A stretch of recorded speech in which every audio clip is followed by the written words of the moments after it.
بسم الله الرحمن الرحيم. الحمد لله رب العالمين، وصلى الله وسلم على رسوله الأمين وعلى آله وأصحابه أجمعين. اللهم اصلح لنا نياتنا وذرياتنا وأحسن ختامنا يا أرحم الراحمين. أما بعد، tungi namoz ahkomlari haqidagi darsimizni davom ettiramiz. O'tgan faslda biz 10-fasl Nabiy sallallohu alayhi vasallamning tungi namozdagi qiroatlari haqidagi unga oid masalalarni zikr qilayotgandik. Shu faslda 12 masala zikr qilamiz dedik. 7tasini o'tgan majlisda aytgan bo'ldik. 8-masalaga kelgan ekanmiz. Qiyomul laylda ovoz chiqarmay o'qish afzalmi yoki ovoz chiqarib o'qigan afzalmi tungi namozda? Ulamolar aytishadiki, kunduz kungi nafl namozlar ovoz chiqarmay o'qiladi.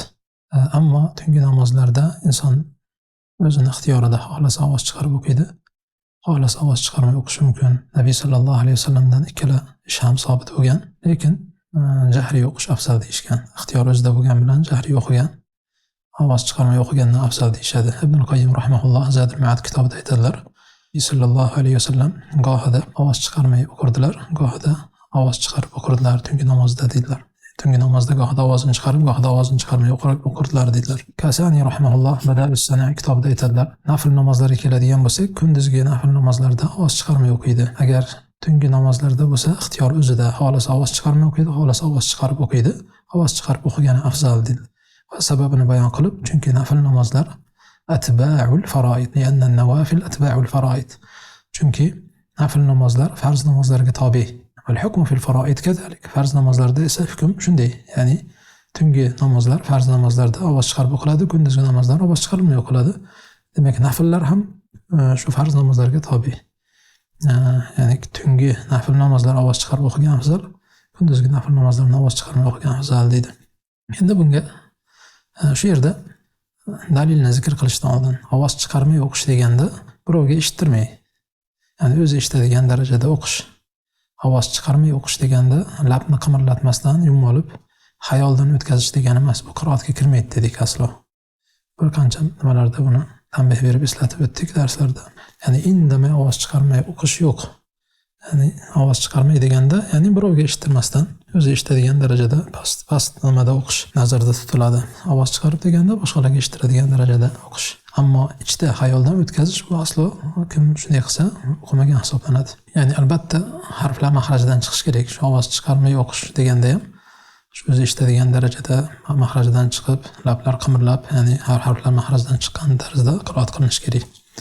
Xo'p, dalil nima bu masalaga? Abdulloh ibn Abi Qays aytadilar, Oysha onamizdan so'radim, Nabiy sallallohu alayhi vasallamning qiroatlari qanaqa bo'lgan edi deb so'radim dedi. Shunda aytadilarki, Nabiy sallallohu alayhi vasallam gohida maxfiy o'qirdilar, gohida ovoz chiqarib o'qirdilar, ularni hammasini ham qilardilar dedi.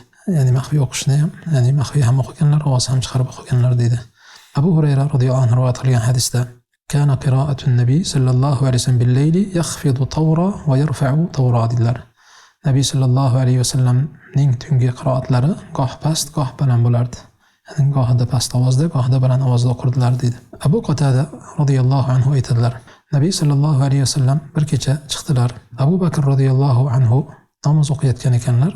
Yusalli yakhfidu min sawti, ovozini pastlatib namoz o'qiyotgan ekanlar. Keyin Umar ibn Xattobning oldidan o'tadilar. U esa ovozini ko'tarib namoz o'qiyotgan bo'ladi. Keyin Nabiy sallallohu alayhi vasallamning oldilarida jamlanishgan paytda Nabiy sallallohu alayhi vasallam, "Ey Abu Bakr, sen oldingdan o'tib qolganda namoz o'qiyotganding. Ovozingni pastlatib o'qiyotgan ekansan" deganda, "Ya Rasululloh, men o'zim murojaat qilgan zotga eshittirdim. Ya'ni ovozim past bo'lgan bilan Allohga murojaat qilyapman. Alloh eshitadi. Ya'ni eshittiradigan zotga murojaat qilib, ya'ni shu darajada ovozimni pastlatganman. Ya'ni pastlatishim sababi men murojaat qiladigan zot eshitadi degan ma'noda." Umar ibn Xattobga esa, "Sen oldingdan o'tganda ovozingni baland ko'tarib namoz o'qiyotgan ekansan" deganda, "Ya Rasululloh, bu bilan uqidul vasnan, uxlayotgan odamni uyg'otaman, shaytonni haydayman" degan. Ya'ni ikkita foydasi bor ovoz chiqarib o'qishimda deyapti. Ikkita foyda bor. Biri, uxlayotgan odamni ham tahajjudga uyg'otaman. Ikkinchisi, shaytonni quvaman. Ya'ni uyqusi kelayotgan odam ovozini chiqarib o'qisa, boshqa qilsa uyqusi ketadi, bir shaytonni haydagandek bo'ladi. Shu foydani aytadi. Shunda Nabiy sallallohu alayhi vasallam aytadilarki, "Ey Abu Bakr, sen ozgina ovozingni ko'tar" dedi. Umarga qarata, "Ey Umar, sen esa ozgina ovozingni pastlat" dedi. Ya'ni shu mo'tadil bo'lishi. Juda past emas, ovozini baland ko'tarib emas, ya'ni mo'tadil bo'lishiga ishora qilib, sen ovozingni biroz ko'targin deganlar Abu Bakrga, nimaga esa biroz pastlatgin, ovozingni pastlatgin deganlar. Imom Abu Dovud mana bu o'sha jahriy o'qish afzalligiga dalil. Jahriy o'qish afzalligiga dalil bo'ladi. Yani jahriy o'qiganda ham inson birovlarni bezovta qiladigan darajada bo'lmasin, boshqalarga bezovta qiladigan darajada bo'lmasligi kerak. Keyin juda qattiq baland ko'tarsa ham tez charchab qoladi inson, uzoq davom etolmay qoladi. Keyingi 9-masala, kunduzgi namozlarni ovoz chiqarmay, tungi namozlarni esa ovoz chiqarib o'qish afzal dedik. Tungi namozlarda buni hikmati nima? Hikmati nima deyilsa, avvalambor inson hikmatini bilsa, bilmasa shariatga ergashishi lozim. Lekin ba'zi masalalarning hikmatini bilib surishtirishdan zarari yo'q. Ya'ni aytmoqchi bo'lganim, hikmatini bilgandan keyin amal qilmaydi mo'min kishi. Modomiki hadisda, oyatda sabit bo'lsa amal qilaveradi. Faqat hikmatini bilsa, nur ustiga nur, bo'lmasa usiz ham inson nima qilish kerak? Sunnatga amal qilish kerak bo'ladi. Ba'zi ulamolar hikmatini bayon qilib aytishganki, tun bu sokinlik vaqti.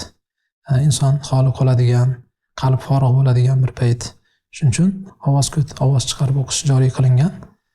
Inson Alloh taologa bo'lgan munojatni izhor qilish uchun va qiroat masalasida qalb, til, quloq bir bo'lishi uchun, ya'ni ta'siri ko'proq bo'lishi uchun shu ovoz chiqarib o'qish joriy qilingan. Alloh taolo Muzammil surasida nashi'atal layli ashaddu wat'an va aqwamu qila deydi. O'sha kechasi turib o'qiladigan shu namoz ashaddu wat'an, ko'proq muvofiqroq bo'ladi deyildi. Shu ko'proq muvofiq bo'lishi, til bilan aytayotgan narsaga qalb muvofiq bo'lishi, tadabbur qilish va hokazo. Shuning uchun ovoz chiqarib o'qish hikmatlari shu deyshadi.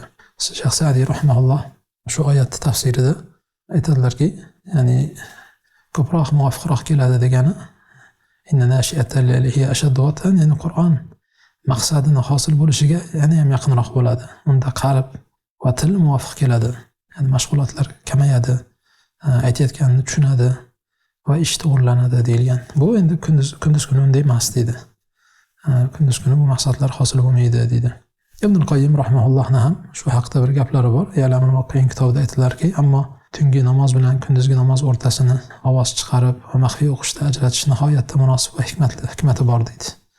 Uni hikmati bor deb turib aytadiki, chunki tun ovozlarni tinishi, harakatlarni sokinlashishi, qalblarni forigʼ bo'lishi va kunduzi tarqoq bo'lgan g'ayratlarni jamlanish o'rnidir. Kunduz esa qalb va badan bilan uzun mashg'ulot o'rnidir. Ya'ni mashg'ul bo'ladi inson, ishlari bilan bo'ladi. Tun esa qalbni tilni quloqqa muvofiq kelish o'rni. Shuning uchun ham bomdoddagi qiroat boshqa namozlardan ko'ra uzunroq o'qish sunnat. Nabiy sallallohu alayhi vasallam nima deyilgan? Kana yaqra'u fiha bis-sittina ila al-mi'ah. Ya'ni 60 oyatdan 100 oyatgacha qiroat qilardilar deyilgan. Ya'ni bomdod namozida. Abu Bakr radhiyallohu anhu Baqara surasini o'qiganlar, bomdod surasiga deydi. Umar radhiyallohu anhu Nahl surasi, gohida Hud surasi, Banu Isroil surasi yoki Yunus va shunga o'xshash suralarni bomdod surasiga, bomdod tarziga zamsura qiladigan bo'lganlar deydi. Chunki qalb uyqudan uyg'ongan paytda mashg'ulotlardan eng forig' holatda bo'ladi. Agar uni qulog'iga birinchi bo'lib shu urilgan narsa, barcha yaxshilikni o'z ichiga olgan Allohning kalom bo'ladigan bo'lsa, mashg'ulotlardan xoli holatda topgani uchun unga hech qanday to'siqsiz bu Qur'on oyatlari uni qalbiga o'rnashadi deydi. Ammo kunduz buni aksi. Aksi bo'lgani uchun kunduz kungi namozlarning qiroati maxfiy bo'ladi. Illo bir kuchliroq bir monelik bo'lsa, kunduzgi namozlarda ham ovoz chiqarib o'qiladigan holatlar bor. Masalan, 2 hayit namozi, juma namozi, istisqo namozi, kusuf namozi. Bu odamlar yig'iladigan, jamoat ko'p yig'iladigan joy bo'lgani uchun endi kunduzgi namoz bo'lsa ham jahriy o'qiladi deydi. Xo'p, keyingi masala 10-masala. Nabiy sallallohu alayhi vasallamning tungi qiroatlari qanday bo'lgan? Tungi qiroatlari tartil bilan qiroat qilganlar. Nabiy sallallohu alayhi vasallam tartil bilan qiroat qilganlar, ya'ni dona-dona qiroat qilganlar. Dona-dona qiroat qilganlar. Imom Muslim sahihlarida rivoyat qiladi. Hafsa radhiyallohu anha aytadilarki, "Ma ra'aytu Rasululloh sallallohu alayhi vasallam صلى في سبحته قاعدا حتى كان قبل وفاته بعام فكان يصلي في سبحته قاعدا وكان يقرأ بالسورة فيرتلها حتى تكون أطول من هذه. Yani aytadilarki, Rasululloh sallallohu alayhi vasallamning vafotlaridan 1 yil oldingacha nafl namozlarni o'tirib o'qiganlarini ko'rmadim. Keyin nafl namozlarni o'tirib o'qiydigan bo'ldilar. Demak, vafotlariga 1 yil qolgandagina o'tirib o'qishni boshlaganlar. Ozgina to'lishgan bo'lganlar, qiynalib qolganliklari uchun o'tirib o'qiydigan bo'lgan. Ya'ni 1 yilgacha, vafotlaridan 1 yilgacha o'tirib o'qiganliklarini ko'rmadim deyapti. Lekin 1 yil qolganlarida, vafotlaridan 1 yil oldin o'tirib o'qishni boshlaganlar. Keyin surani tartil qilib o'qirdilar. Bizga kerak bo'lgan joyi surani tartil qilib o'qirdilar. Hatto u bundan uzun suradan ham uzayib ketardi. Yani o'sha tartil qilib, ya'ni dona-dona qilib o'qiganliklaridan o'qigan suralari qaysi surani o'qigan bo'lsalar, undan ham ko'ra uzunroq suradan uzun tuyulib ketardi. Ya'ni dona-dona shoshmasdan dona-dona o'qiganliklaridan. Shu yerda tartil so'zini izoh berib, oltin silsilada aytadiki, tartil so'zi lug'atda bir narsani dona-dona qilib terishni anglatadi. Qur'onni tartil qilish deganda shu oyatlarni dona-dona qilib tajvid bilan o'qish. Tajvid bilan o'qish nazarda tutiladi deganlar. Bu ma'nodagi ikkinchi hadis Imom Abu Dovud sunanlarida rivoyat qilgan. Ya'la ibn Mamlakdan rivoyat qilinadi. Ummu Salamadan Rasululloh sallallohu alayhi vasallamning qiroatlari va namozlari haqida so'radim deydi. U shunday deb javob berdilar: "U zotning namozlarini nimasini aytayin? U zot namoz o'qirdilar. So'ng o'qigan namozlari miqdoricha uxlardilar. So'ngra uxlaganlari miqdoricha namoz o'qirdilar. So'ngra o'qigan namoz miqdoricha uxlardilar. Nihoyat tong otardi. So'ng u zotning qiroatlarini sifatlab harfma-harf qilib o'qib berdi", deyapti. Ya'ni fa iza hiya tan'atu qira'atahu harfan harfa. Ya'ni u zotning qiroatlarini sifatlab harfma-harf qilib o'qib berdi degani o'sha dona-dona harfma-harf, har bitta harfni dona-dona qilib maxrajidan chiqarib o'qiganliklarini nazarda tutib, shu harfma-harf qilib o'qib sifatlab berdilar deb. Mana bu ham shu tartil bilan o'qish, ya'ni shoshmasdan dona-dona qilib o'qish shu sunnatga muvofiq ekanligini bildiradi. Va bu hadisda yana bitta qo'shimcha foyda. Biz o'tgan darslarda aytdik, qiyomul layl 2 rakatdan o'qiladimi, 4 rakatdan o'qilsa ham bo'ladimi deganda afzali 2 rakatdan o'qish dedik. Hop, Oysha onamizning hadislarida 4 rakat o'qirdilar. Uni qay darajada go'zal va uzun o'qiganligini asli so'ramay qo'yavering. Yana 4 rakat o'qirdilar, keyin 3 rakat o'qirdilar deb keladi-yu. Shu 4 rakatni ba'zilar 2 rakatdan o'qib, keyin orada uxlab olgan bo'lgani uchun 4 rakatni bir sanagan. Aslida shuni ham 2 rakatdan o'qigan degan ulamolar shu orada uxlaydigan bo'lgan deb mana shu hadislarni keltiradi. E'tibor bersangiz, hadisda u zot namoz o'qirdilar, so'ng o'qigan namozlar miqdoricha uxlardilar. Nima uchun Oysha onamiz 2 rakatdan o'qigan bo'lsalar ham 4 rakat o'qidilar deb aytdi desa, chunki 4 rakatdan keyin uxlagan bo'lganlar deydi. Keyin uxlab turib, yana 4 rakat o'qiganlar, uxlab turib keyin 3 rakat o'qiganlar. Shuning uchun 4 rakatni bitta sanagan. Aslida o'sha 4 rakatni ham 2 rakatdan o'qigan deyishgan. Endi ba'zi ulamolar zohirini olib 4 rakat qilib o'qisa ham bo'ladi deb zohirini olganlar ham bor. Lekin aksar holatlarda 2 rakatdan o'qigan, lekin gohida shu Oysha onamizning hadisida kelgandek 4 rakatdan o'qiganliklari ham kelgan deb zohirini olganlar bor. Xo'p, keyingi 11-masala. Tahajjud namozida qiyomda uzoq turgan afzalmi yoki ruku sajdalarni ko'paytirgan afzalmi? Ruku sajdalarni ko'paytirgan afzalmi? Ya'ni hozir ruku sajdani ko'paytirish uchun bu degani qiroat kamroq qilib rakatni ko'paytirgan afzalmi? Qancha rakat ko'p bo'lsa, ruku sajda shuncha ko'p bo'ladi. Ya'ni boshqacha ibora bilan aytganda, masalan, 4 rakat uzun o'qiganingiz afzalmi yoki qisqaroq qilib 8 rakat o'qiganingiz afzalmi? Qaysi biri afzal degan masala. Va hokazo. Yoki o'sha kimdir 20 rakat o'qimoqchi bo'lsa, shu 20 rakat qisqa qilib o'qiganim yaxshimi? Yo undan ko'ra o'sha 8 rakatni uzun qilib o'qiganim afzalmi? Shunda qiroatni uzun qilgan bo'ladi, ruku sajdalar kamayadi. Ammo rakatni ko'paytirsa, qiroatni kamaytirishga to'g'ri keladi. Qaysi biri afzal? Bu masalada ulamolar 3 xil fikr bildirishgan. Aksar ulamolar qiyomda uzoqroq turish afzal, tungi namozda qiyomda uzoqroq turish afzal deyishgan. Ya'ni rakatlarning sonini ko'paytirgandan ozroq o'qisangiz ham, lekin uzoq qiroat qilgan afzal deyishadi. Va bular dalil sifatida Mughira ibn Shu'bani hadisini dalil qilishadi. In kana an-nabiy sallallohu alayhi va sallam liyusalli hatta tarima qadamah. Nabiy sallallohu alayhi va sallam oyoqlari ishib ketgudek miqdorda namozda turardilar. U zotga bu haqda aytilganda afala akunu abdan shakura, men shukr qiluvchi banda bo'lmaymanmi degan. Demak, u uzoq turganliklaridan darak beradi. Oyoqlari ishib ketadigan darajada, demak ko'proq turish afzal deyishgan. Ba'zi Maliki mazhab ulamolari va ba'zi Hanbali mazhab ulamolari yo afzali ruku sajdani ko'paytirish deyishgan. Ruku sajdani ko'paytirgan afzal deyishgan. Ular nimani dalil qilgan? Abu Hurayra radhiyallohu anhu rivoyat qilgan hadisda Nabiy sallallohu alayhi vasallam aqrab ma yakunu al-'abdu min rabbih va huwa sajid.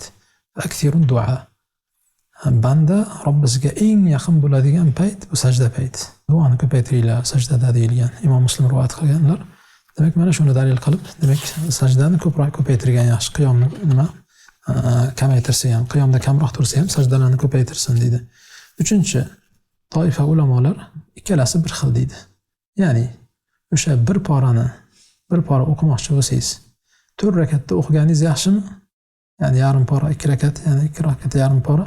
O'shani 8 rakatga bo'lib olgan yaxshimi? Baribir shuncha o'qiysiz, 1 rakat o'qiysiz. Lekin bunda qiyomda kamroq turib, rukularni, sajdalarni ko'paytirasiz. Bunisida qiyom, ya'ni uzunroq qiyomda uzunroq turgan bo'lasiz har bitta rakatingizda.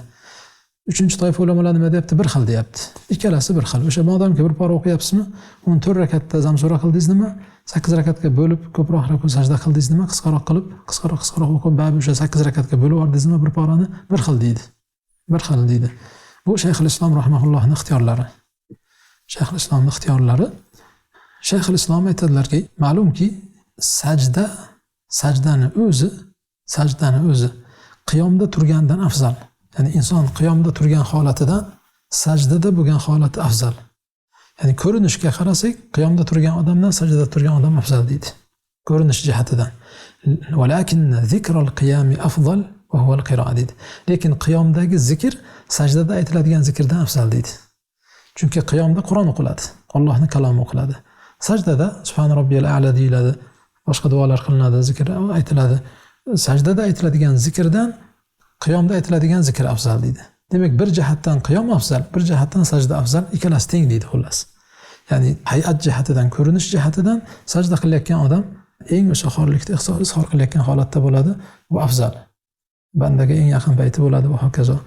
Qiyomda turgandan ko'ra, ya'ni ham xorlikda izhor qilish ko'proq ko'rinadi sajdadagi odamda, qiyomda turgan odamdan ko'ra. Lekin qiyomda turgan odam eng afzal kalomni o'qiyotgan bo'ladi. Zikri, qiyomdagi zikr sajdadagi zikrdan afzal deydi. Shuning uchun shunga ko'ra Shayxul Islom aytadiki, sunnat deydi namoz mo'tadil bo'lishi. Nima degani mo'tadil bo'lishi? Ya'ni qanchalik zamsura, ya'ni qiyomda qancha turishingizga qarab, ruku sajdani miqdorini shunga qarab qilishingiz, ya'ni shunga to'g'rilashingiz, mana bu sunnatga muvofiq bo'ladi deydi. Sunnatga muvofiq bo'ladi deydi. Aytadilarki, tahqiqul annal afzala fi s-sola an takuna mu'tadila. Ya'ni afzali namoz mo'tadil bo'lishi. Nima degani mo'tadil bo'lishi? Agar qiyomda uzoq tursa, ruku sajdani ham uzoq qilsin.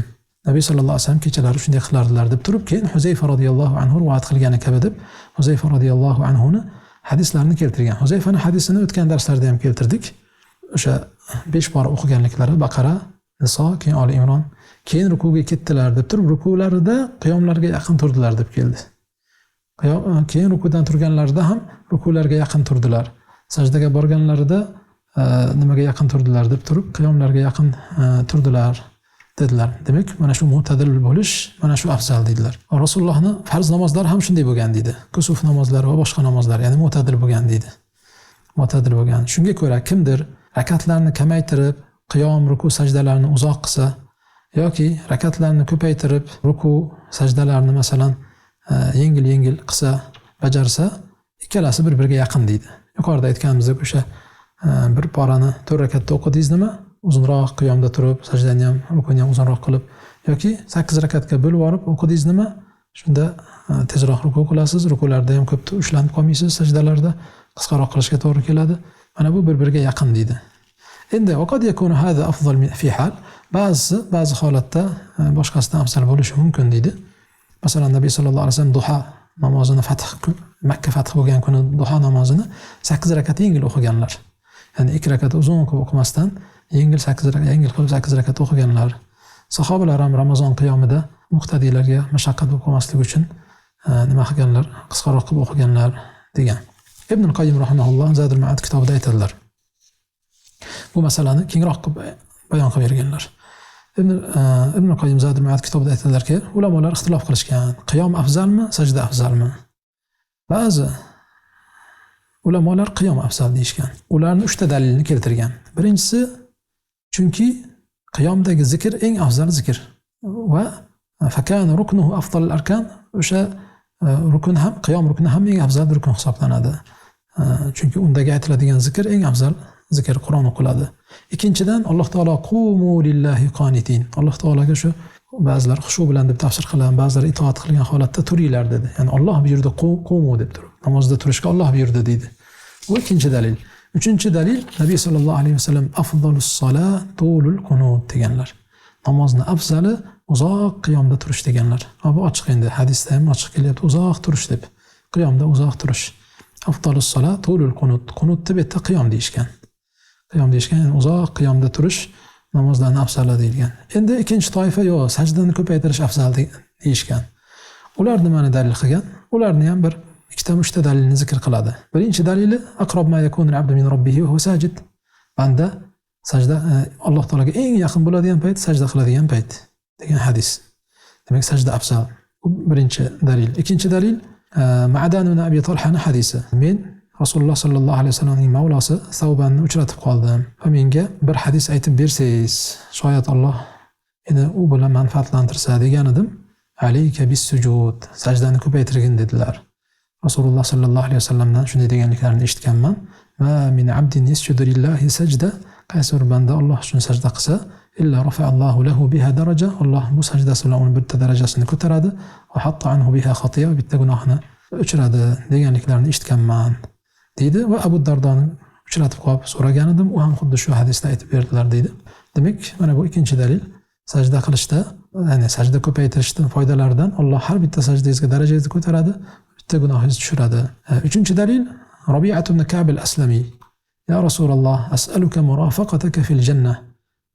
Sizni jannatda sizga hamroh bo'lishni so'rayman, ya Rasululloh deganda nima dedilar?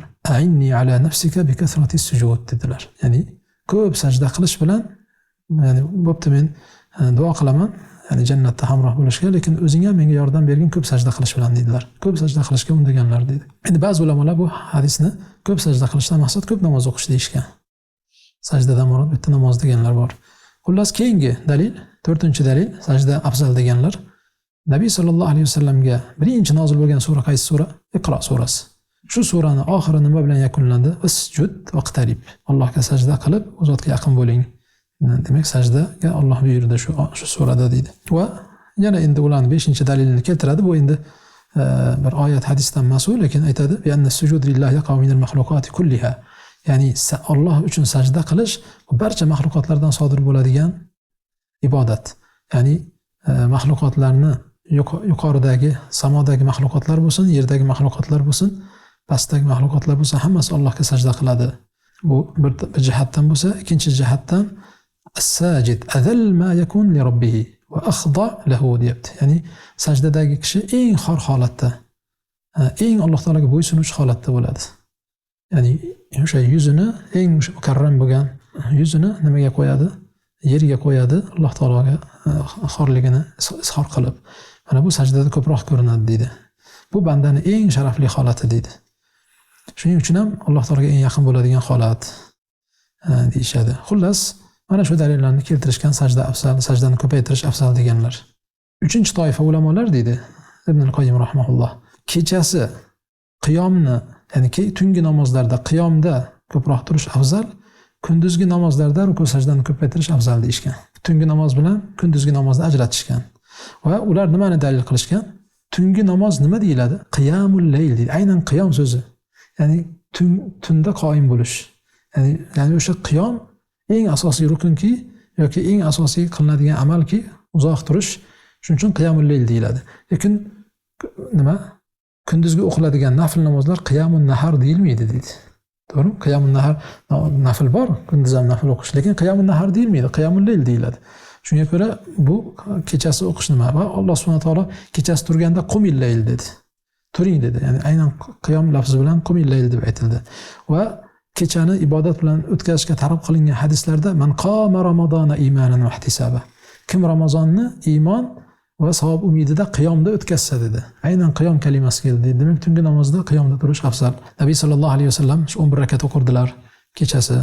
Ya'ni va bir rakatda o'sha Baqara, Ali Imron, Niso surasini o'qiganliklari kelgan. Lekin kunduzda bu darajada uzoq o'qiganliklari kelmagan deydi. Demak, kunduz kuni sajdani ko'paytirgan afzal. Kunduz kungi nafl namozlarda, tungi namozlarda qiyomni uzunroq qilgan afzal deydi. Vaqala shayxuna deydi. Ya'ni Shayx al-Islom Ibn al-Qayyim o'zining shayxlari Shayx al-Islom haqida aytibdiki, annahuma sawa. To'g'rirog'i bir xil deydi. Uzoq o'qish bilan yoki ruku sajdani ko'paytirish qaysi biri desa, ikkalasi bir xil. Ya'ni al-qiyam afzal bi zikrihi va huwa al-qira'a. Qiyom undagi zikri bilan, o'zidagi zikr bilan afzal. Ya'ni qiroat sababli afzal, sajda esa afzalu bi hay'atihi, hay'ati bilan afzal. Yani bu o'sha yuzini yerga qo'yib sajda qiladi. Bu ko'rinishi jihatdan sajda afzal. nima narsa zikr qilinishi bilan bu endi qiyom afzal. Chunki qiyomda Qur'on o'qiladi, sajdada masalan zikr qilinadi. Demak, fa hay'atus sujud afzal min hay'atil qiyam. Sajdani hay'ati qiyomni hay'atidan afzal. Va zikrul qiyam afzal min zikri sujud. Qiyomni zikri esa sajdani zikridan afzal. Rasululloh sallallohu alayhi vasallamning ham sunnatlari shu bo'lgan. Qachon qiyomni uzoq tursalar, qiyomda uzoq tursalar, ruku sajdani ham uzoq qilardilar. Kusuf namoziga o'xshash va tungi namozga o'xshash deyapti. Qachon endi qiyomni yengil, ya'ni yengilroq yoki kamroq turgan bo'lsalar, ruku sajdani ham yengilroq qilardilar deyapti. Xuddi farz namozlarga o'xshash. Ya'ni farz namozda uzoq turilmaydi. Demak, ruku sajdalar ham shunga munosib bo'lgan deydi. Demak, tungi namoz bilan kunduzgi farz yoki farz namozlarni ajratyapti hozir. Farz namozlarda ma'lum sunnat bo'lgan zam suralar. Masalan, eng uzun o'qiladigani nima? Bomdod. Qolganlarda masalan o'rtacha o'qiladi. Peshinda, asrda, xuftonda. Eng qisqa o'qiladigani nima? Shom. Ya'ni farz namozlarda, ya'ni o'zi qiroat uzun bo'lmagandan keyin ruku sajdalar ham shunga munosib bo'ladi. Tungi namozlarda endi uzoq qiroat qilgandan keyin nima ham uzoq turgan afzal dedilar. Va Baro ibn Azib hadislarni keltirgan, kana qiyamuhu va ruku'uhu va sujuduhu va i'tidaluhu qariban min as-sawa deganlar. Nabiy sallallohu alayhi vasallamning qiyomlari, rukulari, sajdalari va qaddini rostlashlari, ya'ni rukudan keyin yoki ikkita sajdaning orasida qaddini rostlab o'tirganliklari qariban min as-sawa bir-biriga yaqin bo'lgan. Bir-biriga yaqin bo'lgan deyilyapti. Shunga ko'ra, ya'ni Shayxul Islom rahimahulloh ixtiyor qilgan so'zga ko'ra, siz nimangizga qarab, o'sha qancha zam sura qilishingizga qarab, nimani ham ruku sajdani shunga qarab moslashingiz kerak. Ya'ni hozir buni taqribiy bilishingiz uchun, masalan, umra paytida haramga borganlar. Ramazon paytida umra qilganlar, masalan, o'sha Madinada, masalan, Makkada bo'lganlar e'tibor bergan bo'lsa, masalan, tarovihni bir pora o'qishadi, bir pora o'qiydi. Lekin odatda shu xufton, vitr bilan 1 soatda o'qiladi, 2 soat ketadi taqriban. Xufton o'qib nima qilguncha sunnat o'qiladi, keyin tarovih o'qiladi va hokazo. Shu 20 rakatda bir pora o'qiladi. Lekin bir betdan o'qiladi. 20 rakatda har bittasiga bir betdan o'qiladi va ruku sajdalar ham yengil bo'ladi. Endi shu oxirgi 10 kunlikda qiyom o'qiladi. Ya'ni tarovihdan keyin qiyom ham o'qiladi. Qiyomda ham bir pora o'qiladi, lekin 10 rakat o'qiladi. 10 rakat o'qiladi. Har bir rakatga taqriban 2 bet to'g'ri keladi. Va 10 rakat o'qib turib, ruku sajdalarda ko'proq turadi tarovihga qaraganda. Ya'ni e'tibor berilsa, u ham shu muddatda tugaydi. Ya'ni taqriban o'sha muddatda tugaydi. Ya'ni vaholanki 10 rakat o'qiysiz. Lekin ruku sajdalar nimaga qaraganda ko'proq qilinadi. Chunki endi 2 betdan o'qilyaptimi har bir rakatga, endi ruku ham sajda ham shunga yarasha uzunroq turiladi ruku sajdada. Mana bu shu taqribiy misol. Demak, siz masalan qisqa suralarni o'qiyotgan bo'lsangiz, qisqa suralar bilan zam sura qilib o'qiyotgan bo'lsangiz, ruku sajdalarni yengil qilaverasiz. Masalan, 3 martadan Subhan robbiyal azimni, Subhan robbiyal a'lani 3 martadan aytaverasiz. Endi uzun masalan yarim poradan, bir poradan har bitta rakatga o'qiyapsizmi, unda rukuda ham masalan ko'proq aytavering, masalan bir 30 marta yoki undan ko'proq Subhan robbiyal azimni, keyin Subhan robbiyal a'lani yoki undagi boshqa zikrlarni ko'proq aytaverasiz. Shu nimangizga zam surani qilishingizga qarab, qancha miqdorda qo'shishingizga qarab ruku sajdani shunga moslashingiz aynan nima bo'lishi shart emas. Ya'ni hatto mana shu Baroni hadisini ham ba'zi ulamolar aynan 5 pora turgan bo'lsalar, demak shu 5 pora miqdoricha turdi degani emas, shunga yaqinroq, ya'ni shunga moslab turgan degan ma'noda tushunishimiz kerak.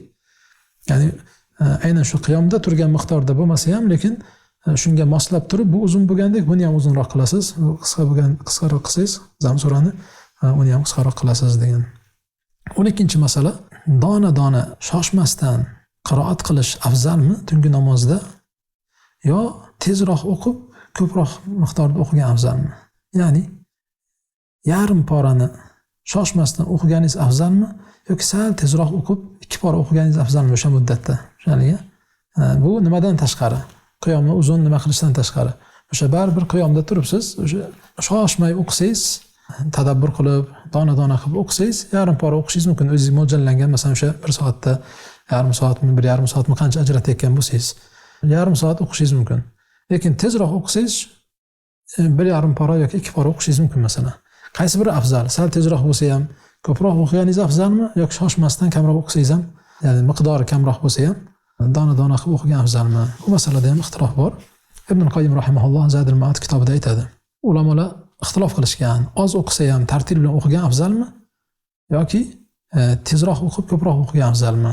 Ibn Mas'ud, Ibn Abbos radhiyallohu anhuma tartil bilan o'qish, dona-dona o'qish, tadabbur qilib dona-dona o'qish afzal. Kamroq o'qisa ham, tez o'qib ko'p o'qigandan ko'ra, ko'p miqdorni tez o'qigandan ko'ra, shu oz miqdorda o'qisa ham, lekin tadabbur bilan o'qigan afzal deyishgan. Vahtajja arbabu hadal qawl, bularning hujjati nima? Ular bir 3 ta dalil zikr qiladi. Birinchisi, xo'p, qiroatdan asosiy maqsad o'qilayotgan oyatlarning ma'nosini tushunish, tadabbur qilish deydi va unga amal qilish. Ammo Qur'onni tilovat qilish, yodlash, ularning hammasi shu ma'nolarni anglab yetishga vasila xolos deydi. Yani shuning uchun ham ba'zi salaflar nazalal Qur'anu liyu'mala bihi. Qur'on amal qilish uchun nozil qilingan edi. Fattakhadhu tilawatahu amalan, odamlar uni tilovat qilishini amal qildi. Ya'ni tilovat qilishini amal qildi. Shu qori bo'ldi degan yetishdim degani bo'ldi. Shu qori bo'lib bitta o'qib bersa, musobaqaga borib birinchi o'rin olsa, tarovihga kelganda bir yilda bir o'tib bersa, hadisi bo'ldi shu, yoki nimaga yetdi. Yo'q, bu vasila edi xolos deyilyapti. Ya'ni yodlash yoki o'qish bu vasila, uni tushunib, uni amal qilish uchun. Shuning uchun ahli Qur'on deb kimga aytiladi? Qori murattablarga aytiladi. O'qisa xato qilmaydigan, yo'q deyapti. Ahli Qur'on deb humul alimuna bihi al-amiluna bima fi. Undagi narsani bilib amal qiluvchilarga agarki yodlamasa ham. Ya'ni Qur'on yodlamagan, lekin Qur'onni tushunadi, bilganiga amal qiladi. Mana bu ahli Qur'on deyiladi deb. Ammo yodlab olgan bo'lsa, uni tushunmasa va amal qilmasa, bu Qur'on ahlidan emas. Agarki harflarini hammasi mahrajdan chiqarib to'g'ri o'qiyotgan bo'lsa ham, tajvid bilan qiroat qilayotgan bo'lsa ham, u ahli Qur'on deyilmaydi deydi. Ikkinchidan deydi. Ikkinchi dalili bularni iymon, amallarning eng afzali iymon deydi. Amallarning eng afzali iymon. Qur'onni tushunish, tadabbur qilish iymonni ziyoda qiladigan narsa shu deydi. O shirillatib o'qigan bilan hech narsa tushunmasangiz, nimani ziyoda qiladi u deydi. Demak, iymonni ziyoda qiladigan narsa Qur'onni shoshmay o'qib tadabbur qilish deydi. Ammo tilovatni o'zi tadabbur qilmasdan va hokazo buni fosiq kishi ham, solih kishi ham, mu'min ham, munofiq ham bajaradigan ish deydi. Shuning uchun Nabiy sallallohu alayhi vasallam nima dedilar? Qur'on o'qiydigan munofiqning misoli rayhonning misoliga o'xshaydi. Hidi yaxshi hid kelib turadi, lekin tatib ko'rsangiz, ta'mi achchiq deyilgan. Demak, munofiqning ham qo'ldan kelaveradi o'qish, chiroyli o'qish va hokazo. Lekin amal bo'lmasa, iymonga ta'siri bo'lmasa, uni foydasi yo'q deydi. Keyin odamlar bu borada 4 qismga bo'linadi. Qur'on va iymon ahli, ya'ni Qur'on va iymon berilganlar, ular odamlarning eng afzali. Ikkinchisi, Qur'on ham yo'q, iymon ham yo'q. Ya'ni o'zi kofir va Qur'on ham berilmagan. Ya'ni iymondan ham Qur'ondan ham mahrum bo'lganlar. Ular eng yomon kishilar, kofirlar. Uchinchisi, man utiya Qur'anan va lam yu'ta. Qur'on berilgan, iymon berilmagan. Munofiq. Zohirda o'zini mo'min qilib ko'rsatadi, Qur'on o'qib beradi, chiroyli qilib boshini qimirlatib va hokazo. Lekin nima? Iymon berilmagan. Mana bu uchinchi toifa. To'rtinchisi nima? Man utiya imanan va lam yu'ta. Iymon berilgan, lekin Qur'on berilmagan kishilar. Mo'min kishi, lekin Qur'onni o'qiy olmaydi. Mana bu to'rtinchi toifa deyapti. Va aytishadiki, shu Qur'onsiz iymon berilgan kishi iymonsiz Qur'on berilgan kishidan afzal. Hozir o'sha Qur'on o'qiy olmasa ham, lekin mo'min bo'lsa, bu afzal Qur'onni zo'r o'qib, lekin iymon berilmagan munofiqdan. Xuddi shunday deydi. Man utiya tadabburan va fahma. Kimga tadabbur berilsa, Qur'onni tushunish, tilovat qilganda uni tushunish berilgan bo'lsa, shu fazilat berilgan bo'lsa, bu afzalroq. Ko'p o'qib, tez o'qib, masalan, yaxshi o'qib hech narsa tushunmagandan ko'ra bu afzalroq deydi. Xullas, uchinchi bularning dalili hadiyun nabiy sallallohu alayhi va sallam. Nabiy sallallohu alayhi va sallam sunnatlari. Biz aytdik, Rasulullohning qiroatlari qanday bo'ldi deganda nima dedik? Tartil bilan dona-dona qilib o'qirdilar dedik. Demak, Rasululloh sallallohu alayhi va sallam sunnatlari surani tartil bilan o'qish bo'lgan, hatta takuna atwala minha. Hatto shu darajada tartil bilan dona-dona o'qirdilarki, masalan, bir betlik surani o'qisa ham go'yoki 2 betlik, 3 betlik sura o'qigandek miqdor vaqt olardi. Chunki nimaga? Go'yoki o'zidan ko'ra uzunroq, suradan ko'ra uzunroq tuyulardi degani shu. Shu dona-dona qilib o'qiganliklaridan. Va hatto bitta oyatni ertalabgacha o'qiganliklari kelgan. Deb mana shu 3 ta dalilni ular keltirishgan. Endi ikkinchi toifa ulamolar bu Imom Shofiyning ashablari deydi. Ular ko'proq o'qish afzal deyishgan. Qancha ko'p o'qisangiz, ya'ni tezroq o'qisangiz ham ko'proq o'qisangiz afzal. O'sha yarim pora o'qiydigan muddatda sal tezroq o'qib bir pora o'qisangiz afzal deydi. Xo'p, bular nimani dalil qilishgan desangiz, Ibn Mas'udning hadislari. Rasululloh sallallohu alayhi vasallam aytganlarki, kim Allohning kitobidan bir harfni o'qisa, falahu bihi hasana. Har bitta harfga bitta hasanat beriladi. Val hasanatu bi ashri amsalha. Har bir hasanatga 10 barobar ziyoda qilib beriladi. Har bir hasanat la aqulu alif lam mim harf. Alif lam mim bitta harf demayman. Walakin alifun harf. Alif bitta harf, va lamun harf va mimun harf deydi. falon bitta harf va mim bitta harf dedilar. Imom Termiziy rivoyat qilgan. Demak, tezroq o'qib, ko'proq o'qisangiz har bitta harfingizga ajr bo'ladi, ko'proq ajr olasiz deydi. Ya'ni ko'proq ajr olasiz deb bu jihatdan kelgan. Va ikkinchi bulan dalili sahobalardan Usmon ibn Affon bir rakatda Qur'onni hammasini zamsura qilib o'qiganliklari kelgan deydi. Vitr namozida bir rakatda Qur'onni hammasini o'qiganliklari kelgan. Demak, bu salaflardan shunga amal qilganlar bo'lgan va ko'p salaflardan ham ko'p miqdorda o'qiganliklari kelgan deydi. Keyin xulosa qilib Ibn Qoyyim rahimahulloh nima deydilar? Bu masaladagi to'g'ri fikr deydilar. Qur'onni tartil va tadabbur bilan o'qishning savobi buyukroq deydi. Buyukroq. Ko'p qiroat qilishning, ya'ni tezroq o'qib, ko'p qiroat qilishning savobi son jihatidan ko'proq deydi. Soni jihatidan o'sha har bitta harfiga beriladi deyildi-yu. Soni jihatidan ko'proq deydi. Keyin misol keltiradi. Birinchisining misoli o'sha yarim porani shoshmay tadabbur bilan o'qigan kishining misoli o'sha bir porani tezroq o'qiganga qaraganda misoli nima? Xuddi qimmatbaho bitta gavharni sadaqa qilgandek yoki o'zining nazdida eng qimmat bo'lgan qulini ozod qilgandek bo'ladi deydi. Ikkinchisining misoli ko'p dirhamlarni sadaqa qilgandek bo'ladi deydi. Har bitta dirhamning uncha qiymati yo'q. Lekin o'sha ko'p dirham sadaqa qilgan bo'ladi. Endi u ko'p dirhamni olib kelsangiz o'sha gavharga to'g'ri kelishi mumkin o'zi deydi. Mana gavharga ham to'g'ri kelishi mumkin deydi. Aw ataqa adadan min al-abid qiymatuhum rahisa. Yoki arzonroq bo'lgan bir qancha qulni nima ozod qilgandek bo'ladi. Demak, kamroq o'qib tadabbur qilgan kishi go'yoki bir qimmatbaho bir gavharni sadaqa qilgandek yoki eng qimmatbaho bir qulni ozod qilgandek bo'lsa, ko'proq o'qib savoblarga ko'proq olay deb, masalan, tezroq o'qigan kishining misoli, ya'ni arzonroq bo'lgan qullardan bir nechtasini ozod qilganga o'xshaydi yoki dirham bilan sadaqa berib, bir qancha dirham berib sadaqa qilgan kishiga o'xshaydi deganlar. Ya'ni bunaqa paytda albatta nimaga qaralish kerak? Inson qaysi biri qalbiga manfaatliroq, shunga inshaalloh ham qarash kerak. Shu ko'proq o'sha oyatlarni o'qib ta'sirlanayotgan bo'lsa, ko'proq tadabbur qilayotgan bo'lsa, shu afzal. Ayniqsa biz tomonlarda, ya'ni gohida tarovihga o'tayotganlar bir kunda 5 pora o'qiydi deydi. Ya'ni bir kunda tarovihda masalan bir turganda 5 pora o'qiydi deydi. Shunda 6 kunda bir xatm qilib, keyingi masjidga boradi, keyingi masjidga boradi. U shirillatib o'qiganda nima o'qiyotganini gohida orqada turgan odam tushunmaydi. Qiladi. Xullas, Qur'on yodlagan bo'lsangiz, zo'rg'a ha mana surani o'qiyapti deyishingiz mumkin gohida. Bosh bo'lmasa tushunish qiyin nima o'qiyotganini. Unaqa qilib o'qilmaydi namoz. Undan ko'ra o'sha Qul huvallohu o'qib, toshmasdan o'sha alam tara kayfadan ba'g'in o'qiganingiz afzal, dona-dona qilib o'qiydigan bo'lsangiz. Undan ko'ra. Xullas, nima qilish kerak? Asosiy maqsad Qur'ondan ta'sirlanish bo'lgandan keyin nima qilgan afzal, tadabbur bilan sekinroq o'qigan afzal. Vallohu a'lam. Subhanakallahumma wa bihamdika ashhadu an la ilaha illa anta astaghfiruka va atubu ilayk.